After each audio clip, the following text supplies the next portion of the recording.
So welcome to episode 20 of Driver Suit Blog Radio. As always, I'm your host, David G. Firestone, and today we're going to be doing things a little differently. I'm not going to be doing current events for the next few weeks. I'm going to be working on a few things for next week. I got a few things for this week. We're going to be doing some racing suit talk, and I'm going to go on a bit of a rant, but we'll get to that later. Now, I've been wanting to do some racing uniform stuff, and I've been doing some research. I'm going to be talking about funny car uniform uniqueness today, because each category of auto racing has its own unique rules and safety equipment. This is especially true in the top fuel funny car category of drag racing.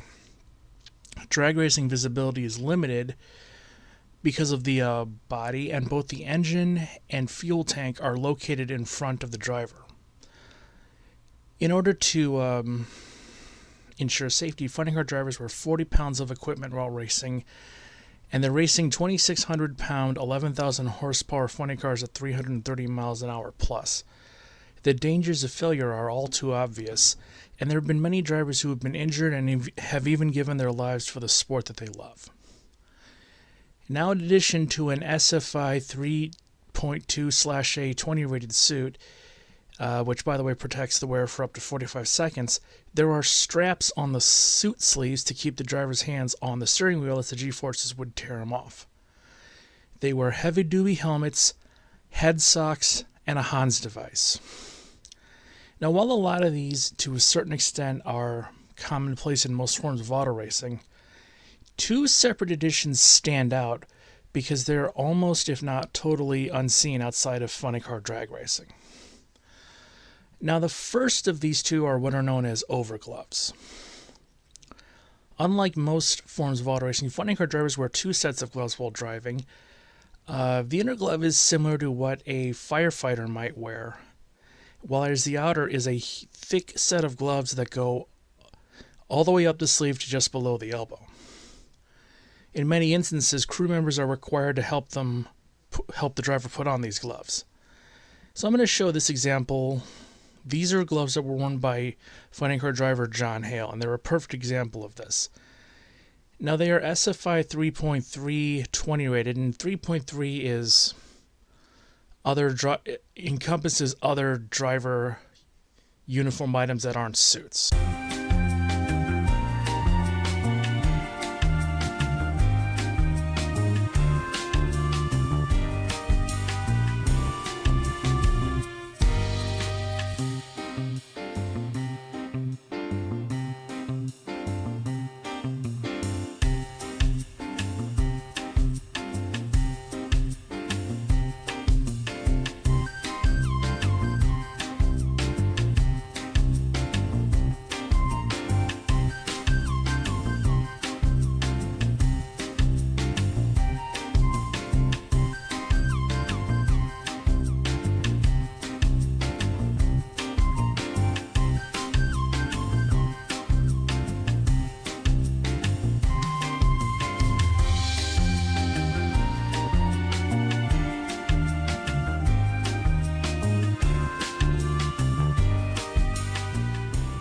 For funny car drivers, the NHRA has also mandated boot covers or overboots for drivers.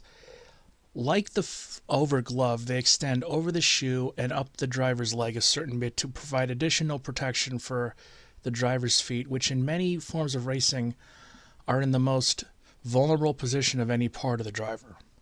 These particular boots were worn by Bob Tasca, I think in 2011 or thereabout, and he's since autographed them. And these are another perfect example of a unique funny car racing suit application.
Now that that's done, I'm going to take a quick break and then I'm going to discuss something that it sort of doesn't apply to NASCAR, but at the same time it does. So I'll be right back.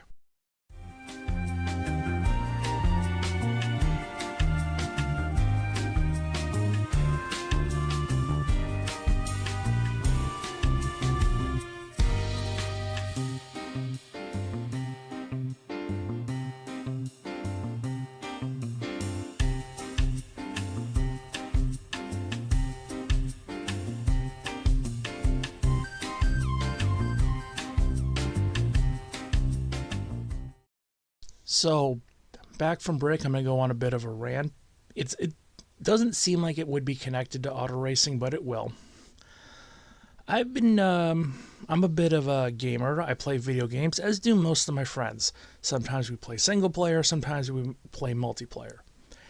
Now, there is a decent segment of the video game population that are fully convinced that if you don't play a video game in the hardest difficulty possible and you don't get every achievement or the highest rank, that you don't deserve to play video games and you're not a real gamer.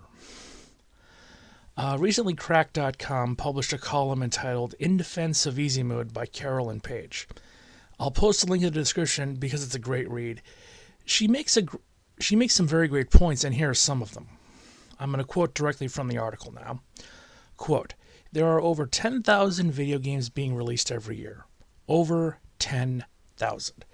It is the fastest growing art form in the fastest growing media sector in the fastest time in human history. Games are where we are telling our collective story now. The themes, morals delivered directly the themes and morals delivered directly to us on our couches are our North Star for gauging where the hell we are as a culture. Quote,